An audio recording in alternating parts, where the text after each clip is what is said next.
start.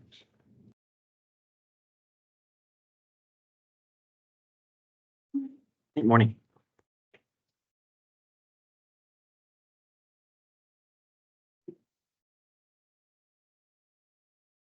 Got the morning review worksheet there. I'm gonna grab it. Okay, so here's number one. Using U substitution, U equals 3x minus 2. The integral is equivalent to. So if you look at our answer choices here, everything's in terms of U, even our bounds are in terms of U.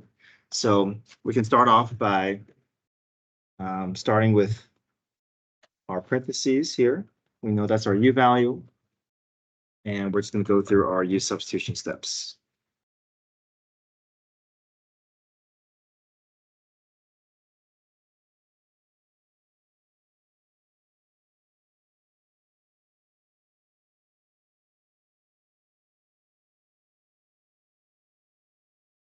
Cross multiply.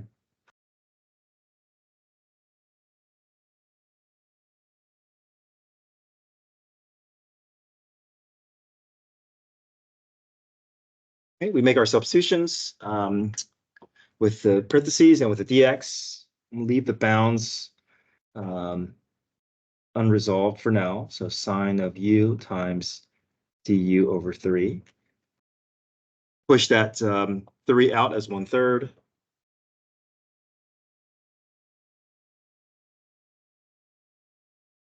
Okay, so we're pretty close. We don't have to solve it. We just have to match with our answer choice, but the bounds, we don't want to use 0 and 3 because 0 and 3 is in terms of x. We got to convert it to be in terms of u. So this is our conversion. To get from x to u, we plug it into our u substitution expression. So we can say, well, if x is 0, started with 0, and if we know the conversion is u equals 3x minus 2, we can just push that 0 into the x to get our new u value.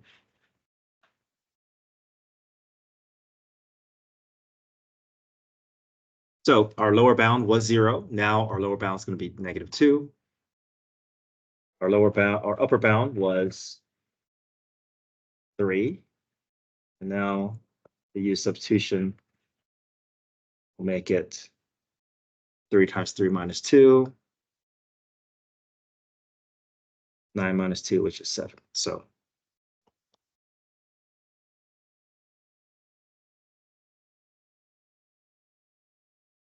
-2 to 7, sine of u du.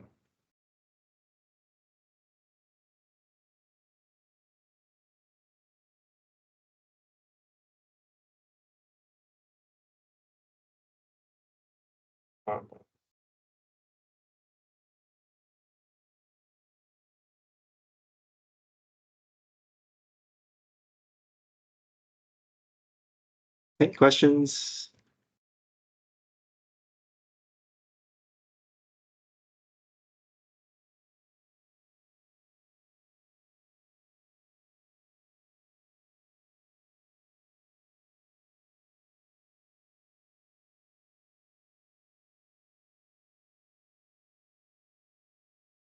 Okay, shown in the diagram is f prime, which is the derivative graph of f.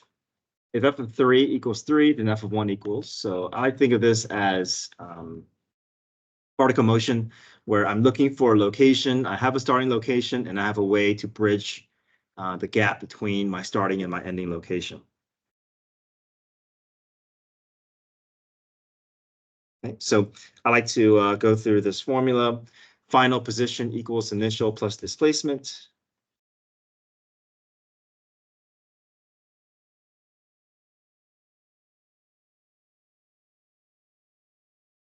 I'm looking for f of b. I have f of a, and I want to bridge the gap between a and b under my f prime. So I'm looking for f of 1. So that's my b. I have f of 3. That's my a. So I'm starting at f of 3, and I want to end at 1. So I want to make sure that when I set up my initial plus displacement, that my lower bound is going to match my initial location, and my upper bound is going to match my end location. So we want to make sure we do that to begin with. If we need to flip the bounds, we can, but we want to first follow the formula, right? Let's follow the formula first, and then if we decide that we want to flip the bounds, then we do it after we follow our appropriate formula. So we have our formula here. Now I'm looking, okay, I prefer to read from left to right. I want to go from left to right, so I don't have to think backwards or think, negative is positive, positive is negative. So I'm going to flip the bounds and change my bounds from 1 to 3. But in order to do that, I have to make an adjustment and put a minus sign in front. So now I just need to find what is the displacement from 1 to 3 in the f prime. Well, 1 to 3 is the area of this triangle, and 1/2 base times height will give me 3, but it's below the x-axis, so I know this is going to be a negative displacement. So I replace my integral with a -3. I already have a negative in front, so 2 negatives makes positive. 3 plus 3 is 6.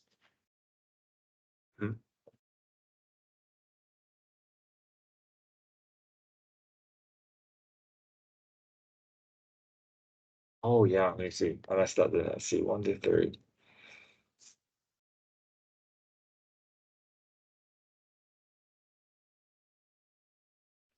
One, you're right.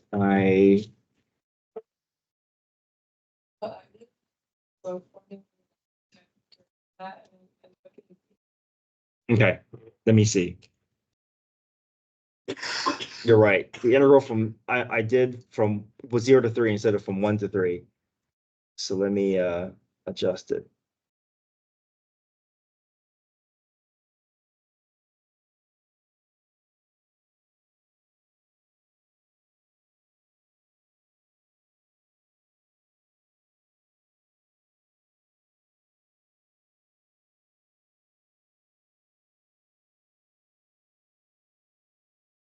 Do it with that 0, right?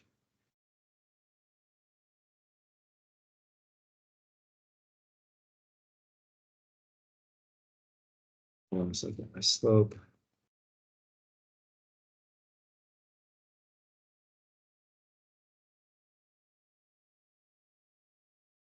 Is up to over 3. Point is 3, 0.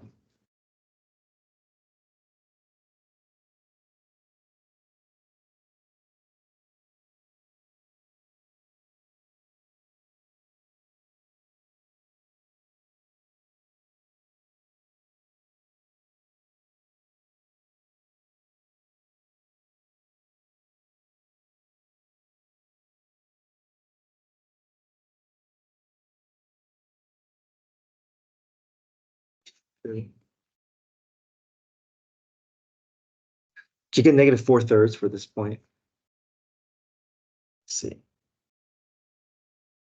So you've got the slope formula. Uh-huh. Doing that. Then I solved for C using the given. And then I got 6 for C, and I just put 1 into that equation. Oh, yeah, that works too. Hold on, let me do 4/3 times 2. 3 is 8/3.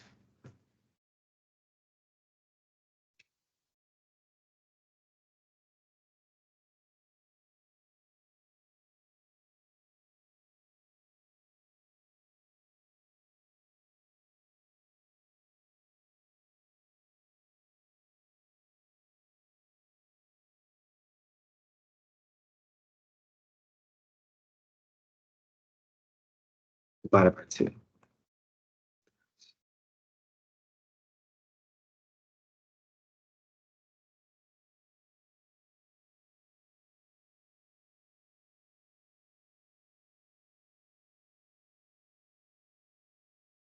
You're right. It's 13/3. This is a little bit more. I realize a little bit more involved than what I was hoping to do. Yeah, you won't see one as difficult as this. The idea is that we can still follow this. I see what you're saying.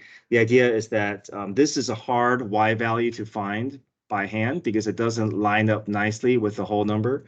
So what we should do is, yeah, we need to find the equation for that line. So the point I'm going to use is 3, 0.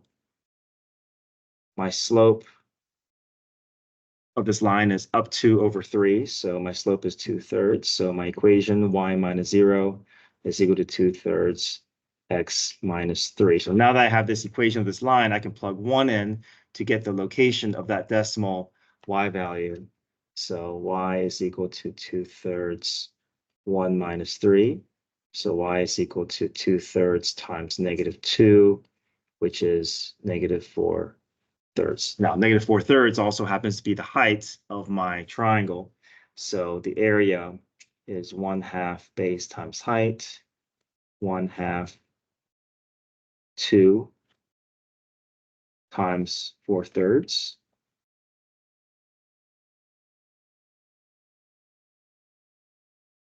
Which will give me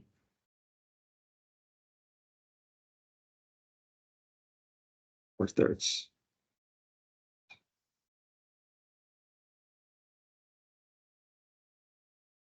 Okay, so this is the actual displacement because I took integral from 0 to 3 instead of from 1 to 3.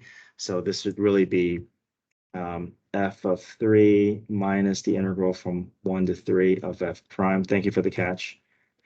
So this will be 3 minus a -4/3 because this 4/3 is the area below the x-axis is still a displacement of -4/3. So this gives me 7 over 9 over 3 plus 4 over 3, which is 13 over 3.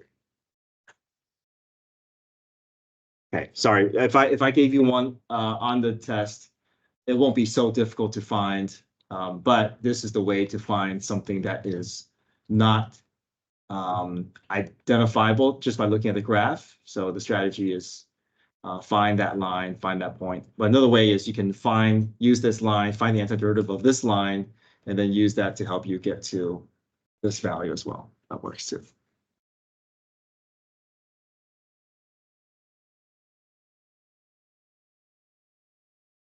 Okay, number 3.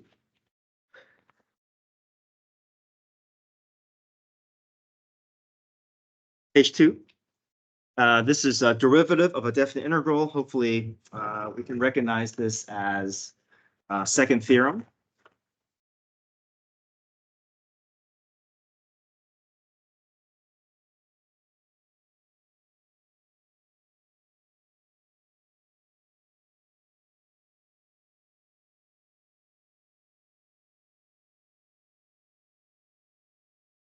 Okay, so here's the formula for second theorem. Second theorem says if we want to find the derivative of a definite integral, we're basically going to understand that these two operations will basically cancel each other out. The only thing left over to do is that upper bound is going to get inserted into the function, but we're not going to change that function much. We're just going to do a direct substitution. And then there's going to be an impact from the derivative. So the p will become p prime. The upper bound will become its derivative. So it kind of has that look of a chain rule. But the purpose here is to understand that we're taking an operation and then we're undoing it. And what's going to be left over is this expression. So if we apply second theorem for our problem here, we know a derivative of a definite integral where these are going to cancel each other out for the most part. Cosine is not going to change. The only thing is that upper bound is going to get lodged into this variable. So x cubed squared. And then the x cubed will get impacted by the derivative. So x cubed becomes 3x squared. Just clean that up.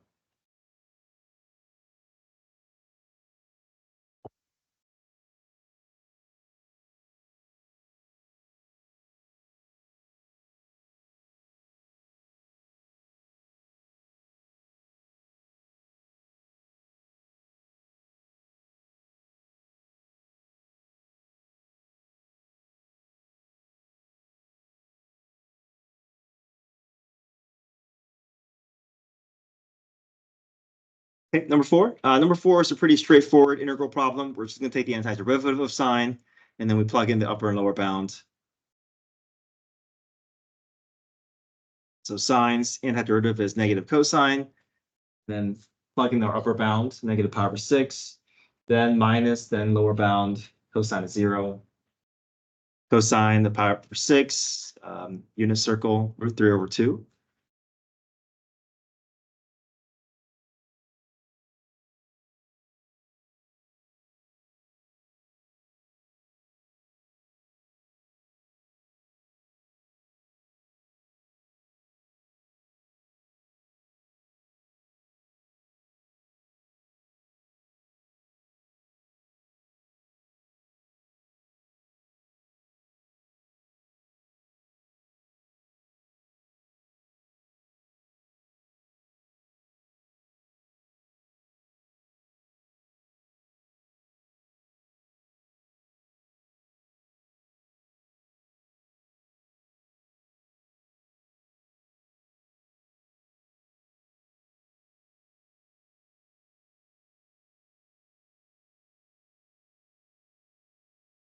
Okay, question with 4. Okay, number 5. If we recognize this as, oh, I can't expand anything with this, but I can go through Tues substitution, my U value is going to be that higher degree exponent, right? If we let our U value be x to the 4th, then we should be able to handle that x cubed nicely with the derivative. So we go through our U substitution steps and hope that we can get that x cubed in front to eventually match and pair up and go away. Because when we go through U substitution, not only are we trying to create an easier problem, we want the x's to go away, and we want to be able to be left with a problem where a rule exists.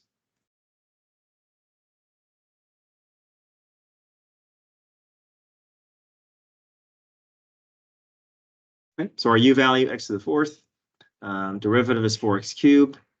Cross multiply, we solve for dx. Dx is du over 4x cubed. We make our substitutions, get our x cubed to cancel out nicely. We push out a 1/4. When we push out a 1/4, then we see that we have a rule available for integral of cosine, which is cosine becomes sine, and then we bring back our original variable x.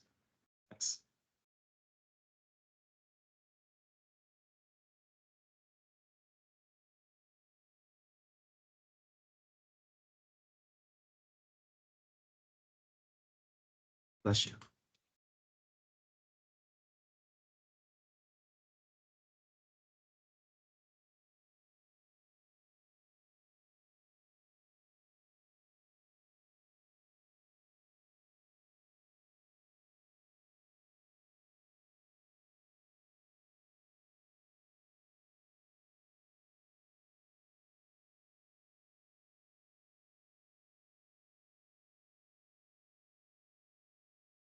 Okay, number 6.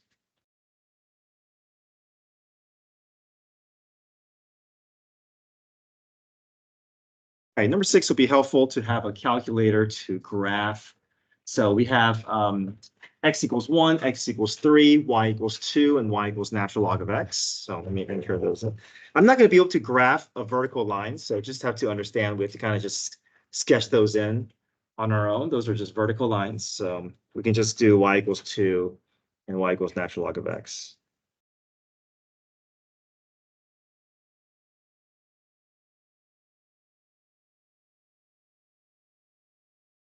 I'm gonna put a zoom, I'm putting a box around that just so I can see a little bit closer here. So second, zoom 1.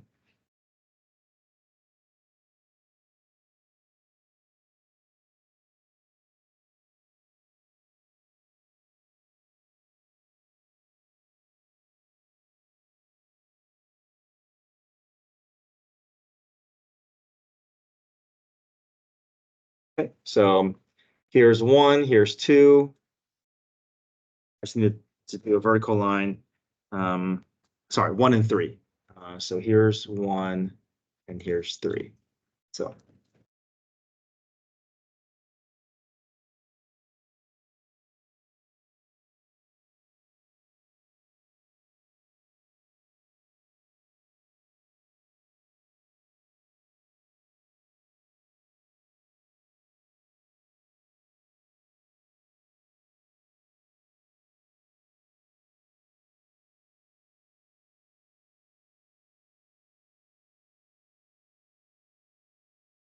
Okay, so there's my shaded region. Got the horizontal line, y equals 2, natural log of x, and between 1 and 3. All right, so there's my shaded region. We're doing cross section. We have a base of a solid, so we're building a square on top of this surface. Each cross section is perpendicular to the x-axis, so it's the first thing we have to be able to know which direction do we want to draw our base. Which direction is this?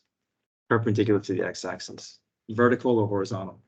Vertical. Yeah, x-axis is horizontal, but we want perpendicular to it, so vertical. So draw a vertical base. So imagine building squares with that length on top of this shaded region. Okay, so we know our base is top minus bottom. So top is sitting at the 2, the bottom is sitting at the natural log of x.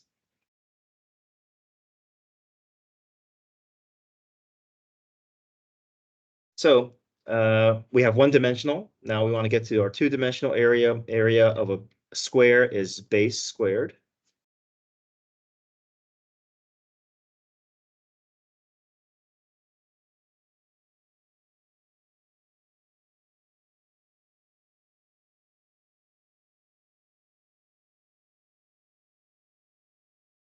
So now that we have our area, then to get to the volume, we just bookend this with integral and dx on either side, and we just have to make sure we know the bounds here from 1 to 3.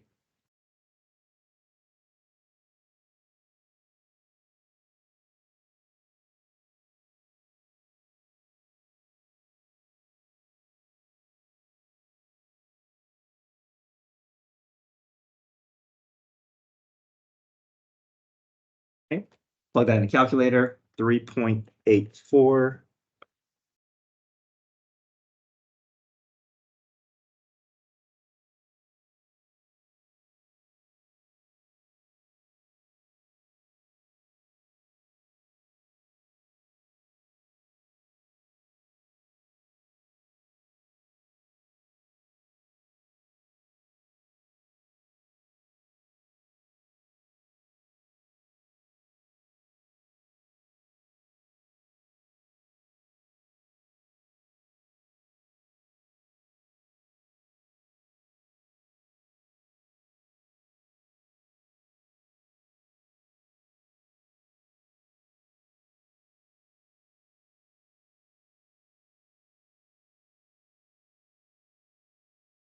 Okay, any questions?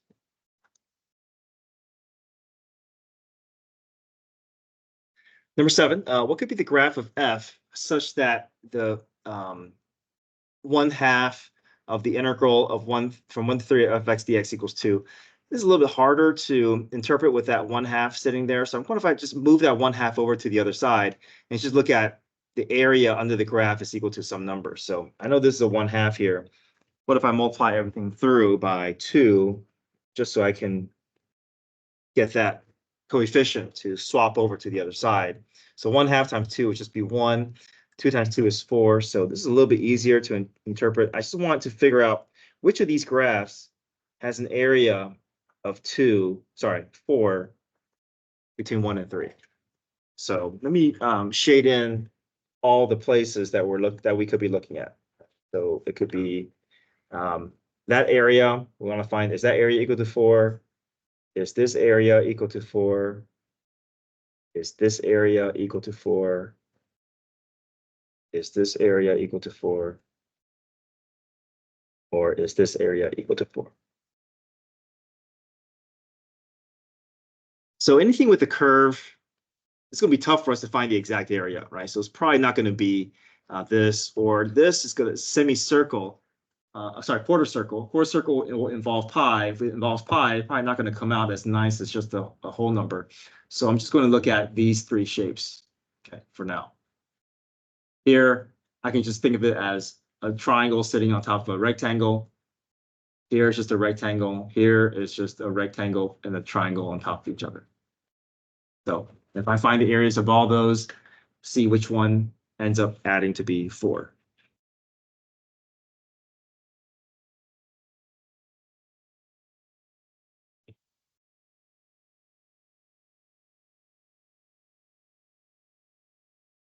So the first one, 1/2 base times height. I get 2 plus 2 is 4. Looks like that's the best fit. Part B is just an area of 4. Part E is an area of 5.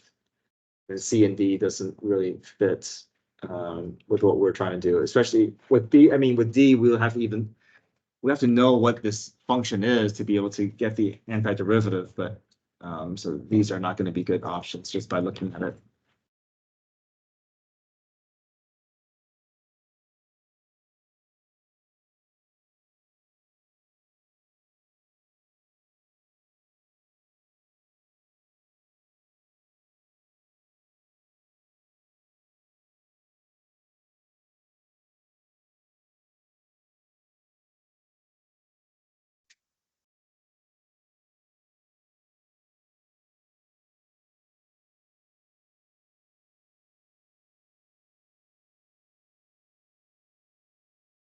Okay, question so far, number 7. Here's number 8. Our function is defined as f is integral of from 0 to x of cosine t squared over 2. On what interval is f decreasing? So anytime I want to figure out, okay, where's my graph increasing and rising? That's talking about slope. So I know I got to be getting to the f prime first, right? I'm dealing with the f prime graph. So why don't I find f prime of this? Well, if f is the integral, then I know f prime is the derivative of the integral, which should remind us, okay, to clean this up, I can step through second theorem. We know these two operations will just wipe each other out. The x gets plugged in for the t squared. So my f prime is just going to be cosine of x squared over 2. So I can just graph my f prime and just be able to interpret my f prime graph accordingly. Anything above the x-axis is positive slope. Anything below the x-axis is negative slope. Anything on the x-axis is going to be slope 0.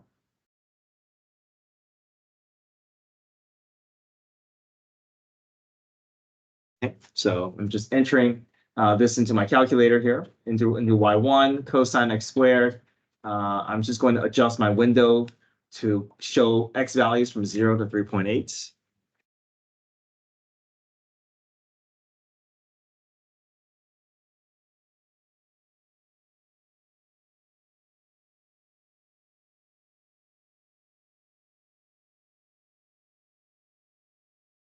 So window, let me just adjust it because I know they're giving me my bounds there. So I'm going to say from 0 to 3.8.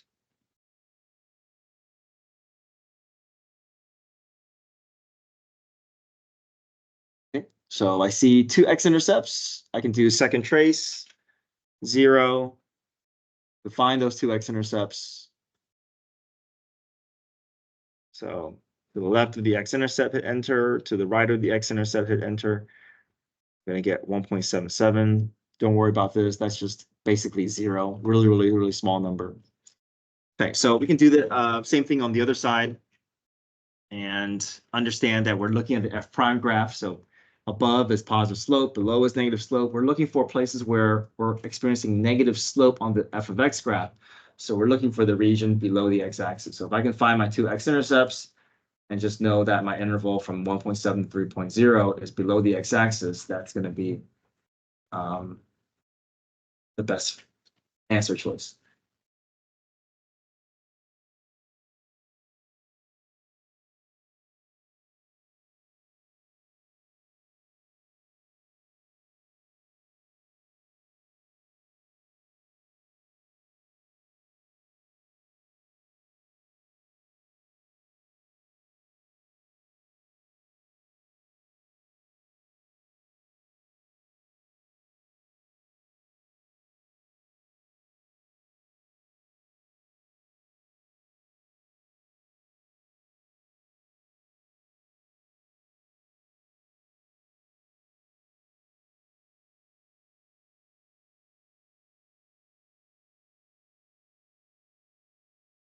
Okay, number 9. The acceleration of a particle moving along the x-axis given by a of t. At time t equals 2, the velocity is 2. What is velocity at time t equals 3? We can also apply final equals initial plus displacement, but just do everything one derivative down. So if we can do it for position, we can do it for velocity. So final velocity equals initial velocity plus displacement of velocity, which is really just acceleration here, right? The integral of acceleration. So I want to look for v of 3. I have v of 2. So now let me bridge the gap between 2 and 3 under my a acceleration function. Plug this in the calculator. We know v of 2 is 2. And we know this integral is calculator work, 2.87. Add that together, we get 4.8.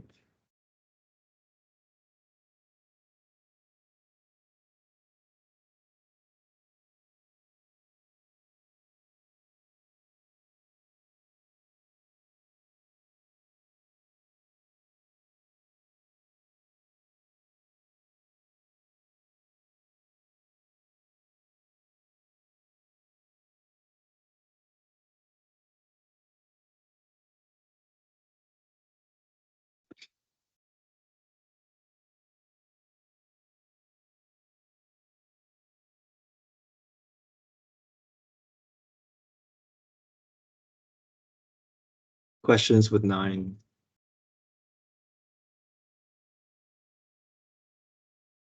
Number 10 is also a similar setup. Potatoes baked at temperature 400 degrees. So we know that's the initial temperature. At time t equals 0, it's taken out and allowed to cool in a 72-degree Fahrenheit room. This is a kind of a distractor. We're not really going to use this number at all. It's worked into this RFT equation, so we don't have to worry about that 72 degrees. The rate of change of the potatoes temperature is given by RFT. So we have something that is giving us the rate of change. What's the potatoes temperature that has cooled after it has cooled in for 4 minutes? So we want to find the temperature at 4 minutes. We have the temperature at 0 minutes. Let's figure out the change in temperature involving the integral from 0 to 4, right? If we accumulate this temperature change per minute over a 4-minute period, we can get that. So here, our integral, if we plug this in the calculator, we get 0 to 4 minutes. The temperature is going to drop 207 degrees. So if we're starting at 400, if we're dropping 207, we're ending up at 192.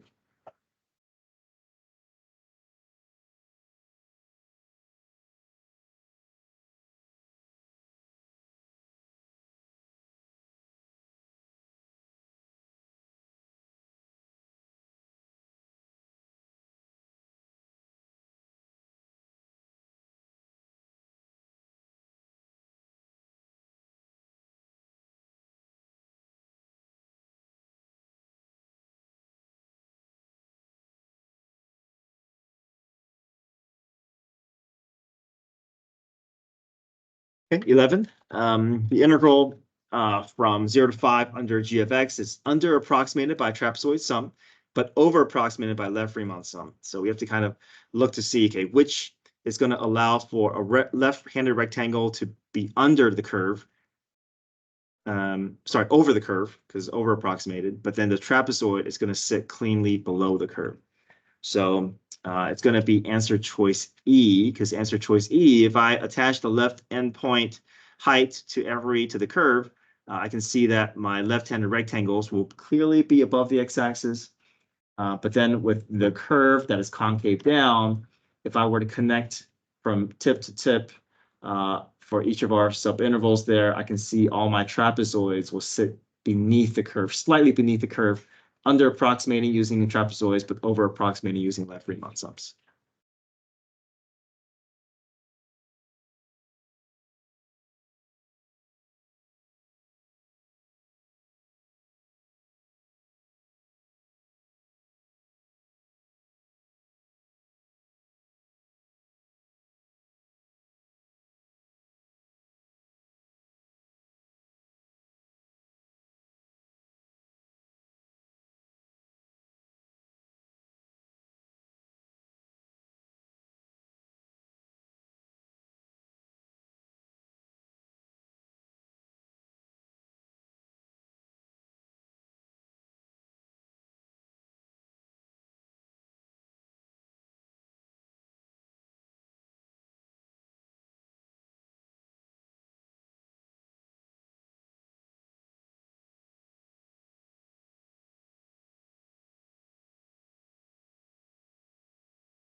Okay, next page, number 12. Object is moving along the x-axis. We have v of t given. What's the average velocity? So we have velocity. We're asking for the average of that velocity. We should be able to connect that with average value theorem. So if we understand the formula for average value theorem, it really is just as easy as putting all those pieces into our calculator and then getting that average value. No need to show any work here.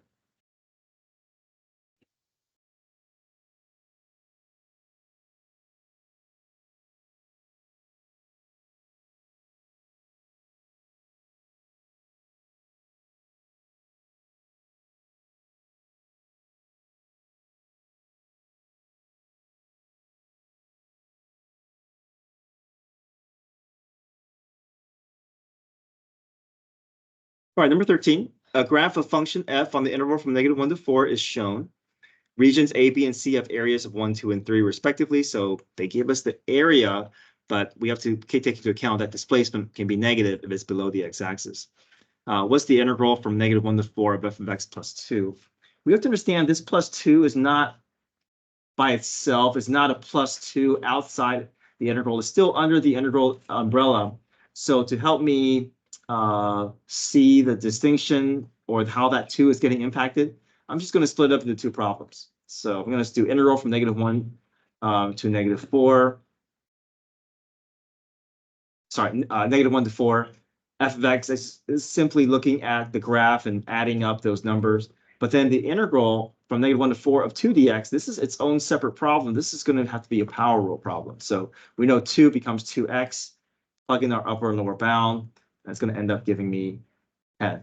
But this side is just adding these numbers here, keeping in mind that b is below the x-axis. That's going to be a negative displacement. So 1 minus 2 plus 3 will give me 2.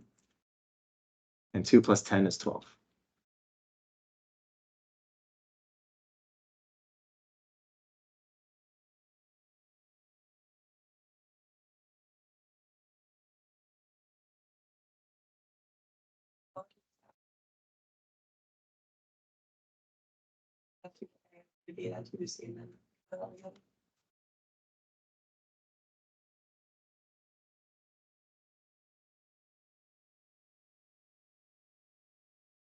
You are right in saying that basically we're taking the graph and we're shifting everything up 2 units.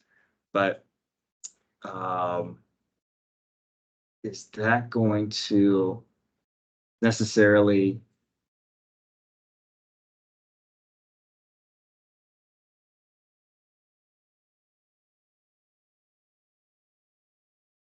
I don't think, will that get you the right answer? The areas of 1, 2, and 3 if you don't use the negative. But if it didn't say anything.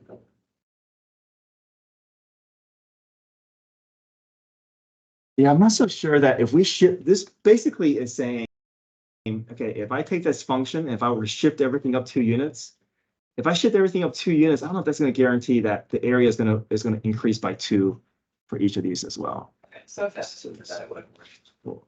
Yeah, we can't say this -2 turns to a +2, right? That doesn't. But the idea is correct. We are shifting everything up 2 units and then asking for the area under it.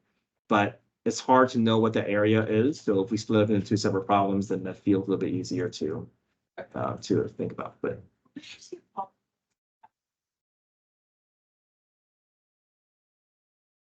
yes, if we see that, it probably won't be paired up with the graph, but you may be asked to get a variation of it. Yeah, so if I see -1 to the 4 of f of x plus 2, this would be handled using U substitution.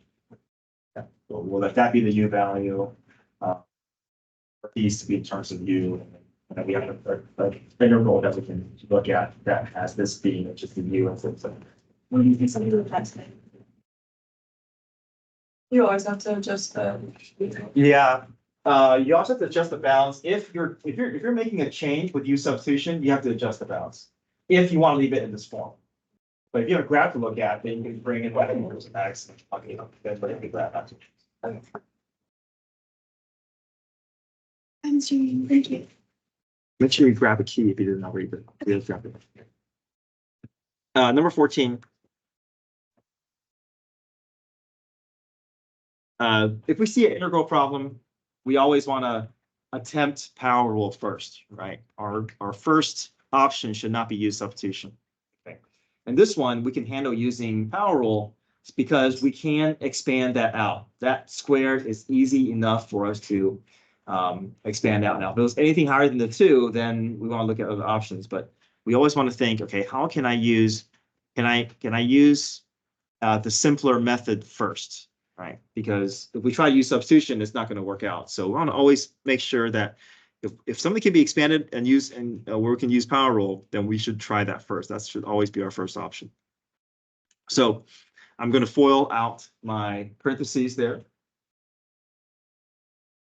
And once I FOIL everything out, everything can be separated nice and easy so that we can just use power rule for each term. But first, let me see, x squared minus 1/2 plus 1/4 x squared. If I want to do power rule here, I got to bring that x squared up to the top. The 1/4 will stay denominator. So it'll be x squared minus 1 plus 1/4 x to the negative 2. So power rule here, power rule here, power rule here. And once I clean everything up, it doesn't match any of the answer choices. So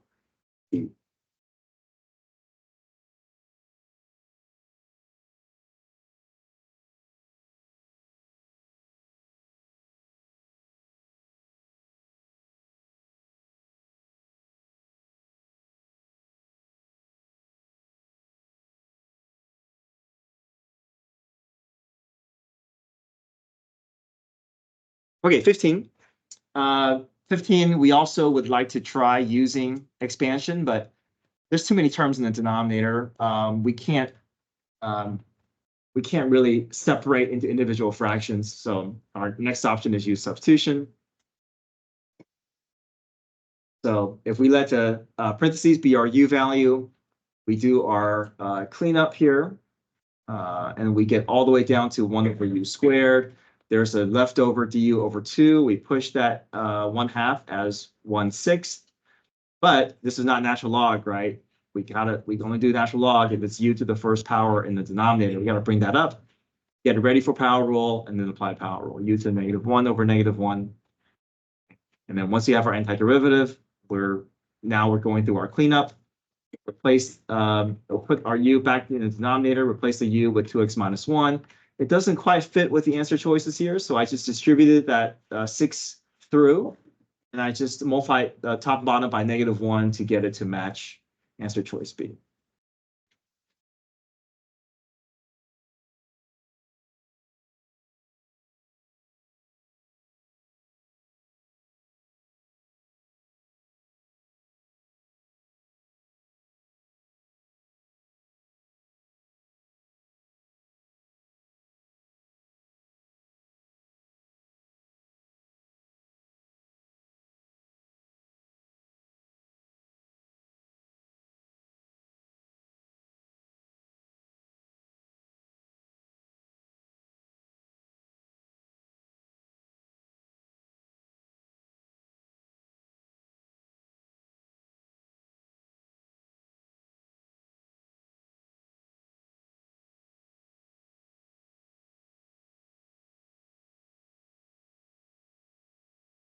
Number 6, I would like to expand if I could, but that 5 is too much.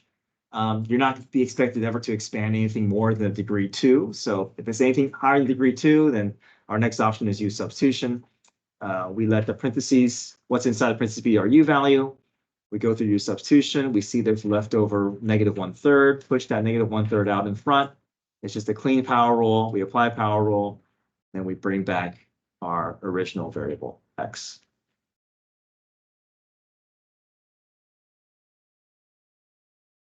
17, cosine of theta, e to the sine theta, d theta. We don't have a rule that can handle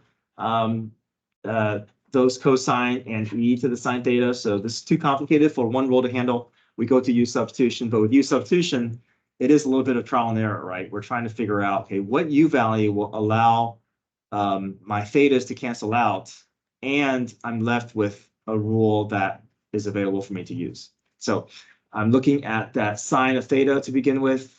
trying to target that e to the u and hoping that the derivative will cancel out that cosine theta. And looks like that will be fitting pretty well for this problem. So u equals sine theta, derivative is cosine theta. D theta equals du over cosine theta. So once we make that substitution for d theta, we see cosine theta canceling out nicely. The only thing left was just e to the u. We do have a rule for e to the u, which is just e to the u plus c, and then bring back your original variable.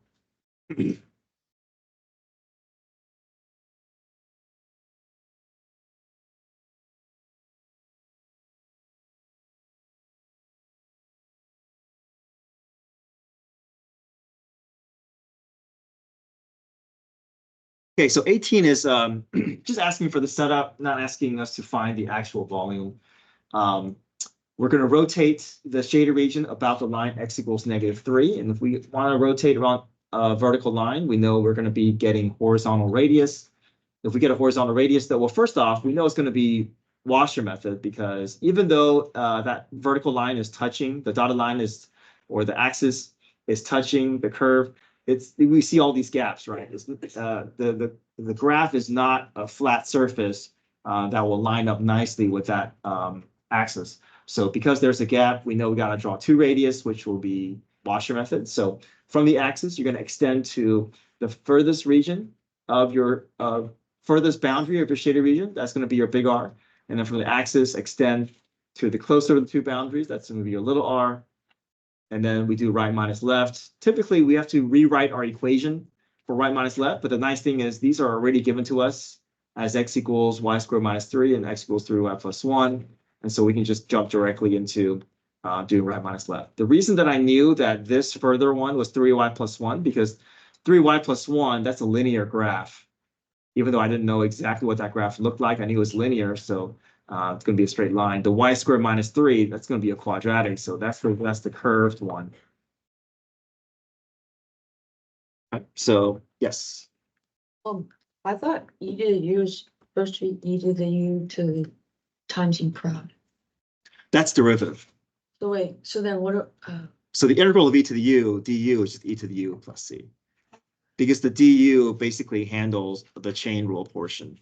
And we did the du with cosine theta. Yeah. Okay.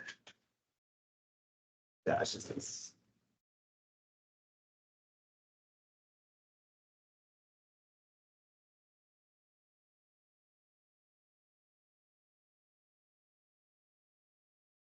Okay, so right minus left, so 3y plus 1 minus a -3, that's going to be big R. Y squared minus 3 minus a -3, that's going to be little r. And then our bounds is in terms of y. So we look at our lowest and highest y value of our shaded region. Lowest y value is -1, and the highest y value is a +4.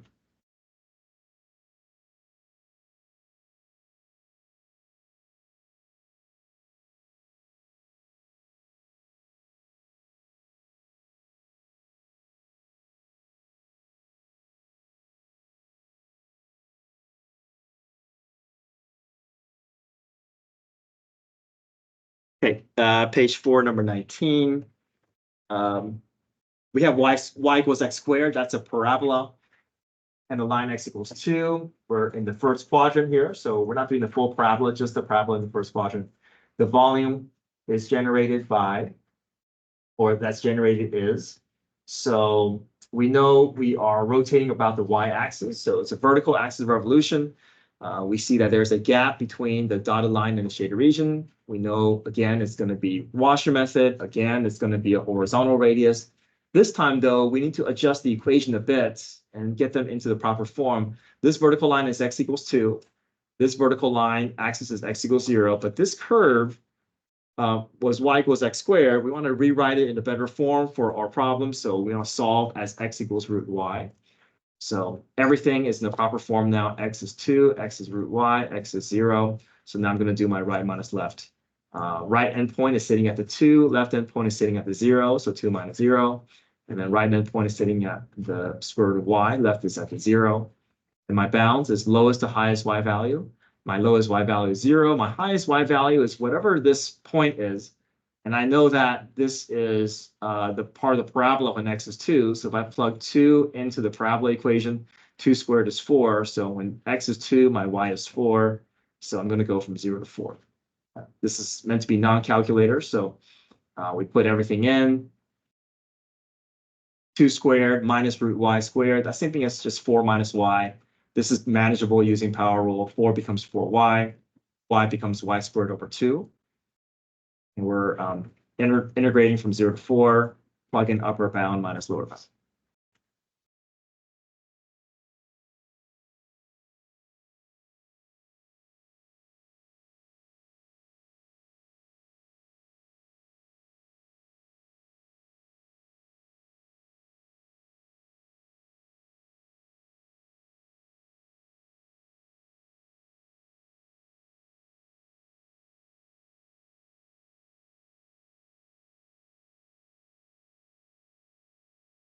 Number 20, I changed this problem a bit. The axis of revolution should be the x-axis, not the y-axis.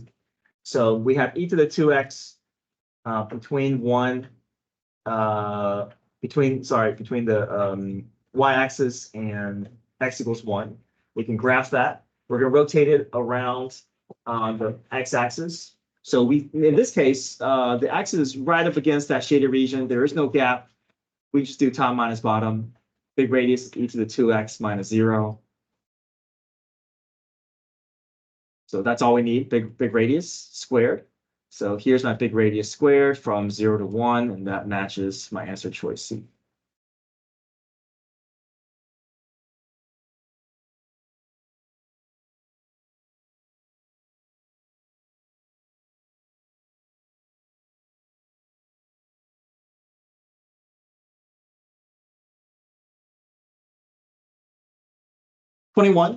Is more of cross section. So we have parabola y equals 4x squared, perpendicular to the x-axis. So that means vertical. So 4x squared minus 0, top minus bottom. Top is sitting at the 4x squared, bottom is sitting at the 0. Base squared, because we want to build a square. So 4x quantity squared. Set that up. No pi in front. This is just cross section here. And this we can manage without a calculator. We can do 16x to the 5th over 5. Plug in upper bound 1 minus the 0. We get 16 over 5. 16 over 5. Sorry, not 15. 16 over 5.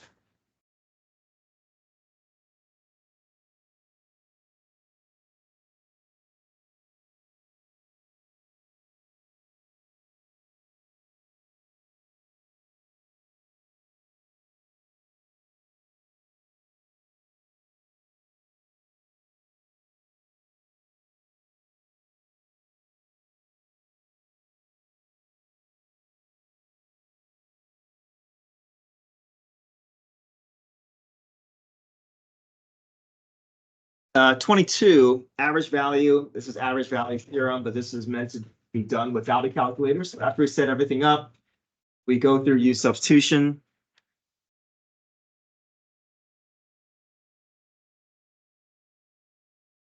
And work our way through showing all the steps. So u value is 5x squared plus 4. Derivative is 10x, du over dx.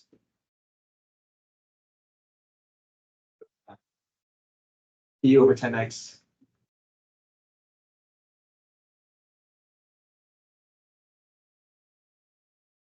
So the x's cancel out, but there's a leftover 10 along with the 1/3. We make it 1/30th. Ends up being u to the 1/2. That's power rule. U to the 3/2 over 3/2. We do some cleanup. Get everything back in terms of x. And then we plug in upper bound minus lower bound. And from here, we can use our calculator to match the answer choice better, but it's meant to be done without. 23 is second theorem. So we find f prime first, and then plug in the 2. So we know the derivative of definite integral is just going to be upper bound, plug into the expression, multiplied by the upper bound's derivative. And once you have the derivative, we can plug 2 in to get that numeric value. 24 split up into 2 individual integrals, and then one you can use the property, and the second one you can use power rule. Wait, why'd you multiply by 2 on 23? Because second theorem says, is, Like you replace it, but like you did it at, like at the, maybe you did it like times 2 then. times 2, right? Because second theorem says, I gotta plug in the upper bound first, then I need to multiply by the upper bound's derivative. Okay. And then 25 is just another cross-section problem, top minus bottom, and then base squared.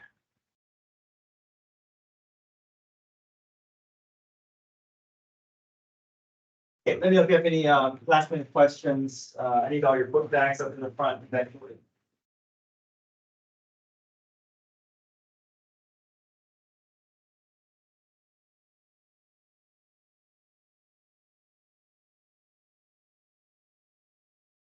So for this one, this, 1, 3. Yeah, I messed up. This, the area is a little bit messier than that, so. And that, but the Y value was hard to find. So I had to find the equation of that line and plug in a 1 to get that line. You won't have one, it's one of the, yeah, I messed up. It should have been, 13. Oh, so we will have a phone like that one? So I didn't get it either. Yeah, we won't, but you understand the big picture, right? They're using the spinal displacement.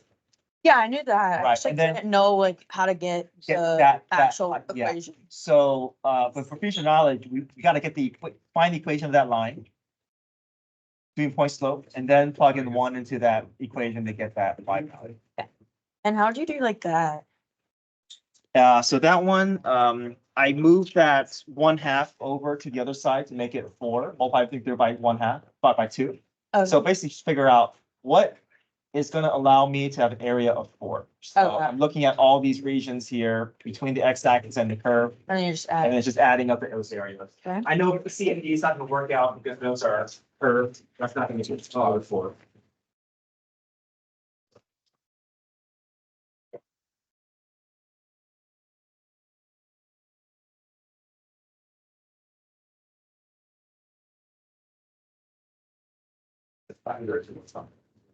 And then how do you do this one again? Okay, so 24, Like, oh, it looks complicated with this integral notation, so I'm gonna just split up into 2 separate problems. So I'm gonna do 3 dx and then the integral of 2 f of x from 0 to 5. oh, you're just gonna like take the one over here. Yeah, I'm gonna just split it up, right? And then now this I can handle because I know that these have to be 10 times 2 is 20. Got it. But then this now that's 15. Okay.